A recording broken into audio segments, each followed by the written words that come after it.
que nessa roda se construa um movimento que complete a escultura,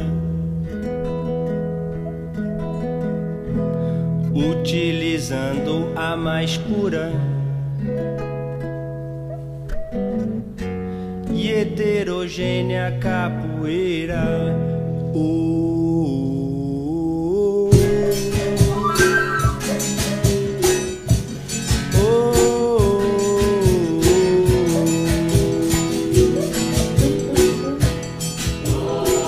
Fala gringo, fala gringa! O episódio da vez é sobre a capoeira, a arte marcial que é a cara do Brasil.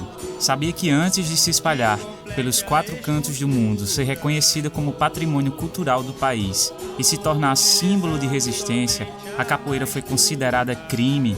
Fica por aqui que a gente vai ver alguns pontos históricos importantes, algumas curiosidades e mitos e trabalhar um bom vocabulário relacionado a artes marciais. Bora nessa?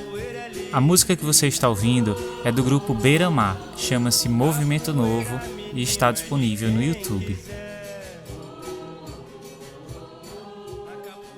Essa temporada tem o apoio de Dan, Stuart, Nicholas, Gilce, Maxwell, Mark, Jeffrey, Anen, Sally, Larry e Sean. Muito obrigado a vocês pelo apoio. Alguns desses nomes são ouvintes que apoiam o Fala Gringo desde o início. Eu fico feliz demais de saber que vocês ainda estão por aqui, ouvindo o Fala Gringo, colaborando financeiramente com esse projeto. É uma satisfação enorme.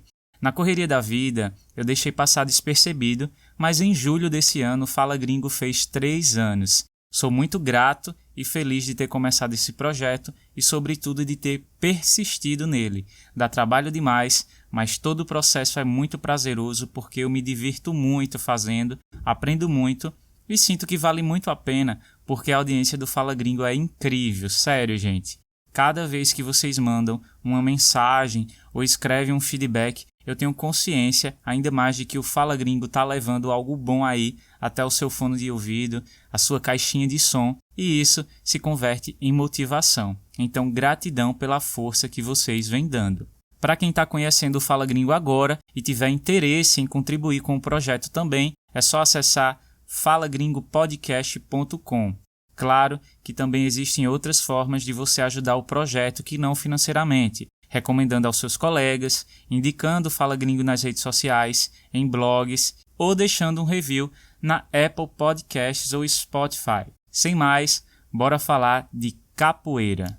O Brasil tem um conjunto de artes marciais que fazem parte da nossa cultura. Tem coisas muito específicas, como o Ruca-Ruca, por exemplo, uma luta praticada pelos povos indígenas Xingu e Bacairi, do estado do Mato Grosso, e às vezes também pode ser uma arte marcial de fora que ganhou algumas pitadas de brasilidade, como é o caso do jiu-jitsu brasileiro, que se diferencia do tradicional por usar técnicas traumáticas como socos, chutes, cotoveladas e joelhadas. Olha que curioso a construção dessas palavras com o sufixo ada. Joelho, joelhada, ou seja, um golpe com o joelho. Cotovelo, cotovelada, golpe com o cotovelo. Essa articulação que fica no meio do braço. Então a gente vai ver outras palavras, outros golpes que derivam de membros do corpo ou objetos, como pesada, do pé, mãozada, cabeçada, paulada, cadeirada, garrafada, enfim. O que tiver na sua frente na hora da raiva vira golpe e dá para formar uma palavra com o sufixo ada, tá bom? Mas voltando ao que eu estava falando, embora o Brasil tenha outras artes marciais próprias do país ou que foram adaptadas aqui, é a capoeira a mais popular. Junto ao futebol, o samba e o carnaval, a capoeira pouco a pouco foi se ressignificando e fazendo parte da construção da nossa identidade nacional. E eu digo ressignificando porque nem sempre a capoeira foi vista de forma positiva, eu explico já já. Para quem nunca viu uma apresentação de capoeira ao vivo ou pela TV, eu vou tentar ilustrar. Para começar, a gente não diz lutar capoeira, é jogar capoeira. O jogo da capoeira acontece com 2 competidores e o objetivo é derrubar o oponente. Enquanto os dois capoeiristas jogam, os outros assistem em círculo, vem daí o termo roda de capoeira. Os integrantes cantam, batem palmas e tocam instrumentos de percussão como o berimbau, o pandeiro, o atabaque e o agogô. Ao som da música da capoeira, os lutadores parecem flutuar. A música é um ponto essencial da capoeira e o berimbau é o instrumento símbolo dessa modalidade. O berimbau é de origem angolana e na capoeira ele tem uma importância fundamental porque dita o ritmo da luta. Um bom capoeirista precisa estar em conexão não só com o oponente, mas também com o ritmo da música. Conta-se que a capoeira era usada pelos escravos como uma forma de defesa pessoal contra os seus senhores. O fato de ser uma luta acompanhada de música era justamente para confundir os opressores, dando a entender que eles estavam apenas celebrando a sua cultura originária e não treinando uma luta. Nesse contexto, se diz também que os capoeiristas usam muito os pés porque os escravos ficavam com as mãos amarradas. Outra coisa que se ouve muito sobre a capoeira é que é a única luta que é acompanhada de música, mas não é bem assim. Há muitas tradições de lutas que também são acompanhadas de música, no Caribe, no Níger, Senegal, entre outros países. Inclusive, há registros de uma luta que também se mistura com música lá na Angola, o Nígolo. Muitos dos escravos que foram trazidos para o Brasil eram dessa região, o que coloca em dúvida até mesmo se a capoeira surgiu aqui ou se nessas terras, como muitas das tradições dos países da África, a capoeira também se reinventou como uma arte marcial. Bom, tudo isso faz parte de um conjunto de afirmações que foram sendo passadas através da oralidade, de tentativas de explicar e dar sentido às coisas, seja através dos mestres de capoeira que vão passando essas histórias, seja a própria literatura em torno do assunto. E por falar em literatura da capoeira, a gente entra num ponto super importante. Infelizmente, há muitas lacunas na história da capoeira, que fazem com que ela seja contada através de suposições e dessas narrativas que passam de geração para geração. Por isso, é importante frisar, quer dizer, reforçar duas coisas. A primeira é que não há registros que comprovem a maioria dessas afirmações, que a capoeira surgiu como uma forma de defesa do escravo contra o seu senhor, ou essa questão do uso dos pés, ou que a capoeira se joga com movimentos perto do chão, que era para evitar que os escravos fossem vistos. Tudo isso são só suposições. Assim como acontece para muitas outras coisas, às vezes as pessoas tentam explicar o passado com base em hipóteses, e hipótese em cima de hipótese, no final das contas se torna como verdadeiro. É o conceito de tradição inventada, né? Agora, também é super importante lembrar e relembrar, principalmente quando a gente fala de tradições afro-brasileiras, é que a nossa história foi documentada por pessoas brancas num país com tradição escravagista. Então, só entrou para a história o que era interessante a essas pessoas que estavam no domínio. Logo, acredito que é importante sim levantar hipóteses, trazer significado para as coisas que ainda não têm significados, mas também ter essa consciência de que nesse assunto há mais perguntas do que respostas. A forma como a capoeira era vista pela sociedade brasileira foi mudando ao longo do tempo. Durante a maior parte do século XIX até as 3 primeiras décadas do século XX, a capoeira foi duramente reprimida e associada à criminalidade. Ainda na época imperial, os jogadores de capoeira eram tidos como uma ameaça porque suas habilidades na luta poderiam levar a uma rebelião escravista, por isso era considerado crime. Só que continuou sendo crime mesmo depois do fim da escravidão em 1888. O Código Penal de 1890 dizia que quem fosse pego praticando a capoeira nas ruas e em praças públicas poderia ter de 2 a 6 meses de prisão. No Rio de Janeiro, a capoeira tem uma história bem curiosa, porque ela foi usada politicamente e associada ao Partido Conservador, no que ficou conhecido como capangagem. Membro do Partido Conservador e praticante da capoeira, mesmo sendo branco e de família nobre, Duque Estrada Teixeira viu nos negros capoeiristas uma forma de conseguir um braço armado, tanto para coagir a população, como também os partidos opositores. Atuando como capangas políticos, os capoeiristas se armaram com navalhas e dividiram-se em diversas gangues com o único intuito de fazer valer a palavra do Partido Conservador, até então o grupo no controle do poder do Rio de Janeiro, na época capital do Império. Os capoeiristas também eram orientados com frequência a causar tumultos em ocasiões importantes, como as eleições. O político pedia para os capoeiristas iniciarem uma briga, uma confusão, e com isso eles podiam desviar a atenção das pessoas e corromper o processo eleitoral, fraudar o processo eleitoral. É principalmente devido à sua atuação como capangas que a capoeira foi fortemente perseguida.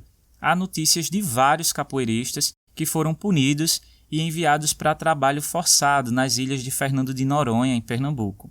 Agora, obviamente, que nem todo mundo que jogava capoeira naquele período estava associado à capangagem. Como arte marcial e símbolo da resistência, a capoeira continuou sendo praticada, independente da capangagem. A capoeira sempre foi perseguida e as pessoas sempre praticaram. O simples fato de ela continuar sendo praticada e passada de geração para geração já simboliza bastante o quanto a capoeira é um símbolo de resistência da cultura afro-brasileira. Por fim, mas não menos importante, outra coisa que ajuda a explicar essa perseguição à capoeira é que, com o fim da escravidão, iniciou-se um processo de embranquecimento da população e muitas tradições afro-brasileiras começaram a ser perseguidas e desestimuladas, como o samba e o candomblé. Eu falei sobre esse tema do projeto de embranquecimento no episódio da imigração italiana para o Brasil, episódio 4.7. Apesar do Rio de Janeiro ser o centro do país quando a capoeira saiu da condição de crime para esporte, foi na Bahia que a prática começou a ganhar força. Os principais responsáveis por isso foram os mestres Bimba e Pastinha. Um momento muito importante foi a fundação da primeira academia de capoeira em Salvador, no ano de 1932. Aliado a isso, naquele período existia também um movimento de valorização da identidade nacional por cientistas sociais, escritores e artistas. Em 1937, por exemplo, ocorreu em Salvador um congresso afro-brasileiro organizado por diversos intelectuais preocupados com o estudo da cultura negra, como Edson Carneiro e Jorge Amado, além de lideranças do candomblé, uma religião de matriz africana. Isso mostra como o diálogo da capoeira com a sociedade estava se ampliando.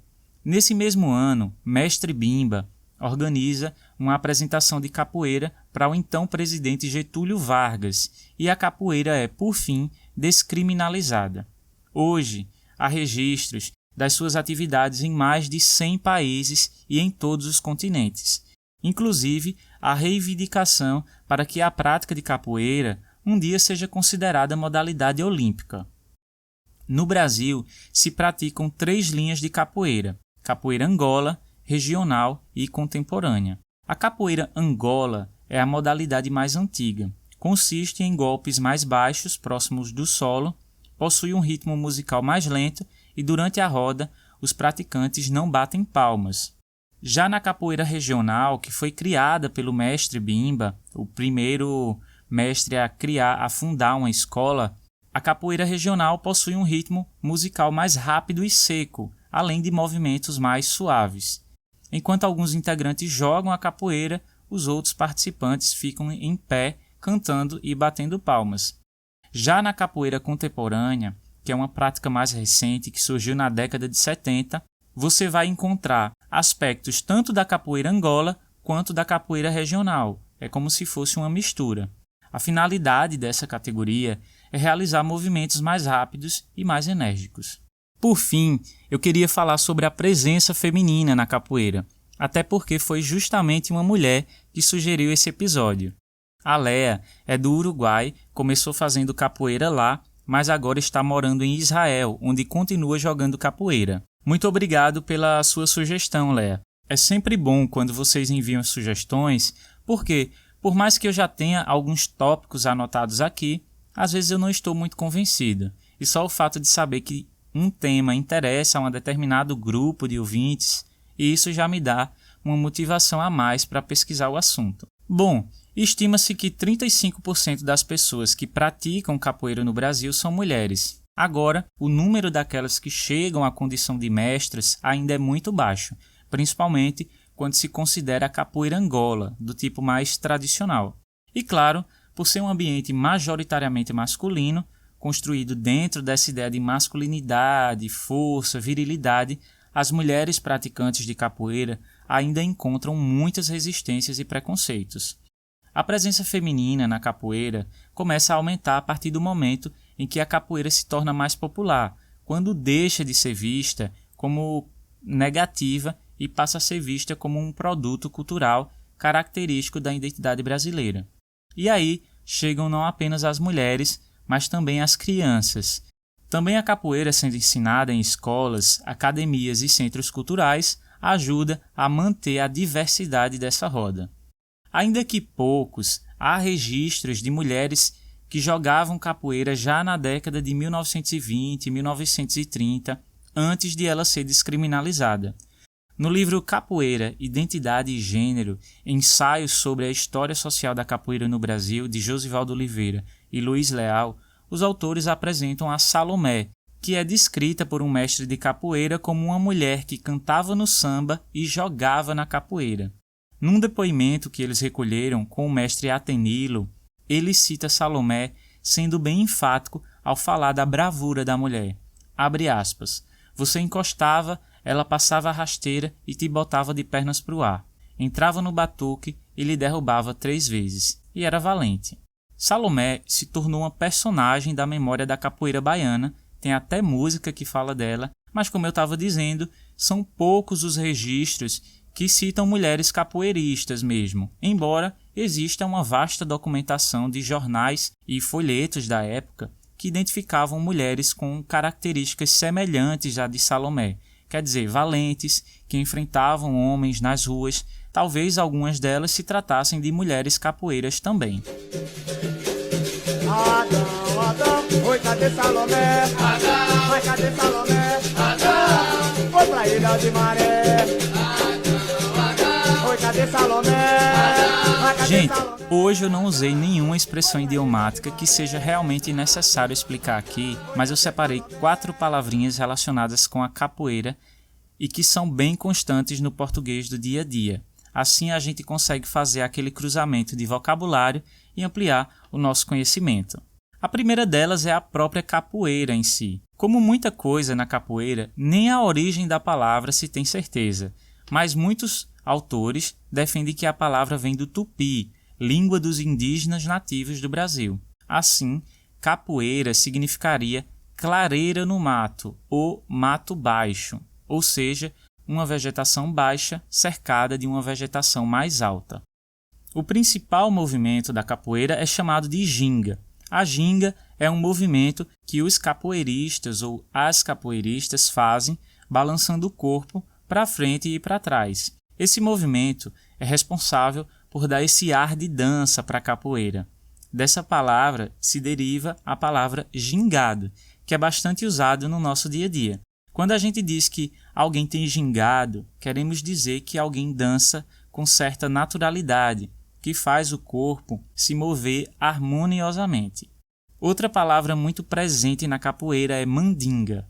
No jogo, ela é usada para se referir à habilidade do capoeirista em surpreender o seu oponente, quer dizer, a sua esperteza, o seu jeito de parecer que vai fazer um movimento e fazer outro. Já fora da capoeira, mandinga pode significar feitiço e feitiçaria. Por fim, a palavra batizado. O batismo é um ritual presente em várias religiões. Eu não sei nos outros países, mas aqui no Brasil, que é um país de tradição católica, é muito comum que os pais, mesmo que não sejam frequentadores assíduos da igreja, das missas, é muito comum que eles batizem a criança dentro da tradição católica, tipo criança mesmo, 1 ou 2 anos. Eu sou batizado, embora não seja católico, mas meu irmão também é, alguns amigos.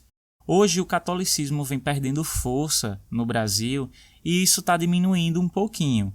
A gente já vê mais crianças sem serem batizadas. Mas enfim, isso é só uma curiosidade a mais. O que eu queria falar sobre a capoeira é que também há o batizado na capoeira. O batizado na capoeira acontece quando os praticantes de capoeira recebem a sua primeira corda. Assim como em outras artes marciais, na capoeira há graduações, quer dizer, níveis, que são representados por cordas coloridas que são amarradas na cintura.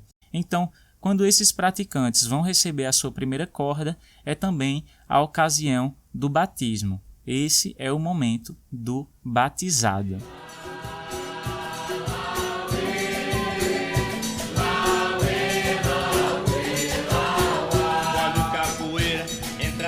Gente, aos poucos os episódios do Fala Gringo vão se complementando, né? E isso é muito legal porque vão ajudando vocês a terem uma ideia melhor dos contextos da nossa sociedade. Em se tratando dos temas de cultura afro-brasileira, você pode ouvir um episódio super legal sobre sincretismo religioso aqui no Brasil, onde eu falei do candomblé, dos orixás, de intolerância religiosa. Esse é o episódio 6 da 3ª temporada. No episódio 12 da 2ª temporada, eu conversei com meu amigo Vlad sobre as influências de línguas de origens africanas no português brasileiro. Se você ainda não ouviu, será uma excelente oportunidade de entender como esses povos moldaram não só o nosso vocabulário, mas a nossa maneira e sonoridade de falar o português. E aí, você gostou desse episódio sobre a capoeira? Então aproveita e já deixa uma avaliação e um review para o podcast na plataforma que você usa. Por hoje eu vou ficando por aqui, a gente se encontra no próximo episódio. Um abraço e até lá. Quando capoeira entra na roda, que tem axé, ele solta a mandinga, surge um movimento novo. Quando capoeira entra na roda, que tem axé, ele solta a mandinga, surge um movimento novo.